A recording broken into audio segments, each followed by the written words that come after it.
मुनिश्री को नमोस्तु करते हुए श्रावकों के लिए दान और पूजा दो आवश्यक बतलाए हैं। दान में सबसे ज़्यादा रुचि आजकल दिख रही है, तो आहार दान के प्रति सभी ज़्यादातर श्रावक आकर्षित हो रहे हैं। आहार दान की विधि का वर्णन करते हुए एक नवदा भक्ति का भी वर्णन आता है कि साधु जो हैं श्रावक से नवदा भक्ति पूर्वक ही आहार लेते हैं।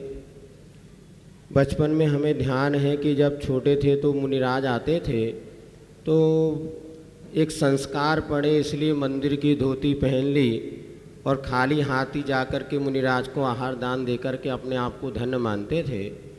किंतु आज एक ऐसी परंपरा चल गई है कि वास्तव में नवदा भक्ति पूर्वक आहार दान देना चाहिए। ऐसा तो पूरी तरह नहीं हो पाता, तो कुछ अपने मंदिर की धोती पहने, अपनी धोती भी नहीं है, अपना आहार दान भी नहीं है, और फिर भी जाके अगर एक गिलास हमने साधु को दान दे दिया और भीड़ भाड़ में धक्का मुक्की करके, तो इसमें श्रावकों को कैसा पुण्य का संचय होता है? क्या वास्तव में ऐसा आहार दान देना उचित है या और कोई विधि से इस पुण्य का संचय किया जा सकता है? कृपया समाधान करें। देखिए, महाराज जी ने बहुत ही अच्छा प्रसंग उपस्थित किया है। निश्चित आहार दान की बड़ी महिमा है। ये पात्र दान का एक महत्वपूर्ण अंग है।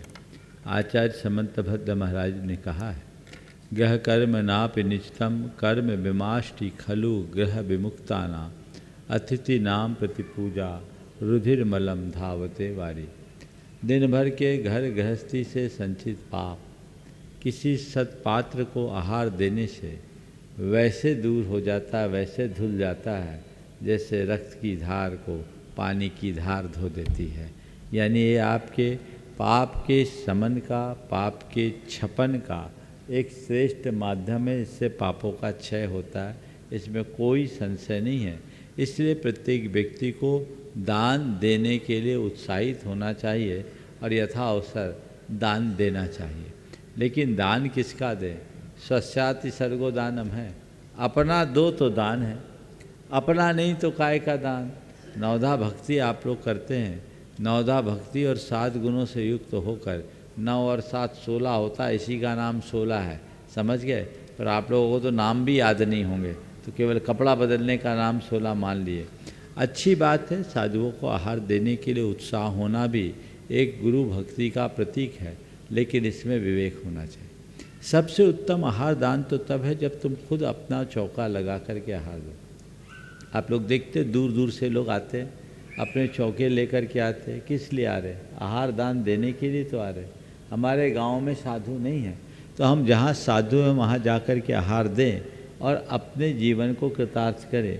क्योंकि हम जिस तरीके से व्यापार धंधा करते हैं, घर गृहस्थी का काम करते हैं, उससे नित्य पाप का संचय होता है। उस पाप का कुछ अंशों में प्रक्षालन गुरुओं को आहार देने से हो सकता है। क्योंकि हम जिनको आहार दान दे रहे हैं वो तप त्याग संयम साधना में निरत रहने वाले हैं, तो उनके तप त्याग साधना का हमने जो आधार दिया उसका हमको लाभ मिलता है। ये उसके पीछे मूल भाव है। तो इसलिए आहार दान अधिक देने के लिए उत्साह तो रखना चाहिए, पर खुद का दो। पर खुद का देना तो संभव रोज़ संभव नहीं। महाराज जी आप लोग रहते हैं, 50-50 चौके लगते हैं, 50-50 चौके में कईयों के तो नंबर ही नहीं आ पाते हैं। तो महाराज तो हम तो वंचित ही रहेंगे। आ गए, चौके लगाए इतने इतने दिन, आप तो आए नहीं। इंदौर में भी बहुतों को शिकायत है, महाराज लंबी प्रतीक्षा में रहे पर आपका नंबर ही नहीं आया, हम तो वंचित ही रह गए। तो ऐसे लोगों के लिए हम लोग सोचते भैया कृत कारित अनुमोदन, चलो अपने यहाँ नहीं है तो जहाँ है वहाँ जा कर के दे दो। तो क्या करो, कोशिश करो अपना देने की। तो अपना दो तो सब अपना अपना लेकर आ जाएंगे, तो चौके वाला क्या देगा? और पता लगा सब अपने अपने लेकर के आ गए तो महाराज को बाहर आना पड़ जाएगा, क्यों ना कोई ना कोई गड़बड़ तो आप लोग कर ही दोगे। तो फिर क्या करें? व्यवस्था के अनुकूल है भाई, ठीक है, चौके वाले की अनुमति से अनुशासित तरीके से आकर के आप दे दो और कृतकारित अनुमोदन का लाभ ले लें। ये एक व्यवस्था है, लेकिन इसमें ज़रूरत से ज़्यादा धक्का मुक्की, अनुशासनहीनता और कहीं कहीं तो उद्दंडता, ये भावोन्माद हो जाता है। जो आहार दान की क्रिया को लोग एक उत्सव की तरह बना लेते हैं और उसमें जो आप लोगों का उत्साह रहता है, उस उत्साह में कई बार अतिरेक हो जाता है। हम तो कई बार ऐसा देखे, दरवाजे पर जो भाई खड़े रहते हैं, लोग उनके साथ बड़ी बदतमीजी कर लेते हैं। और बुरा मत मानना, सबसे ज़्यादा महिलाएं उसमें एग्रेसिव होती हैं। कई प्रसंग ऐसे भी आए हैं जिसमें महिलाओं ने कार्यकर्ताओं को दांत काट लिए, चूटियाँ ले लिए। जब ये रिपोर्ट आती तो मन में आता बंदी कर दे इन लोगों से आहार लेना। बीच में मैंने तो 1-2 बार ऐसा भी किया। ऐसा वो लोग आहार दे के भी क्या करेंगे, उनको यही पता नहीं हम क्या कर रहे हैं, फिर तमाशा हो जाता है। और आजकल तो सब बातें सोशल मीडिया में हाईलाइट हो जाती है, बाकी असल बात का पता नहीं। आप लोगों को सुझाव मैं देना चाहता हूँ, रोज़ रोज़ आहार देने की आदत से बचो।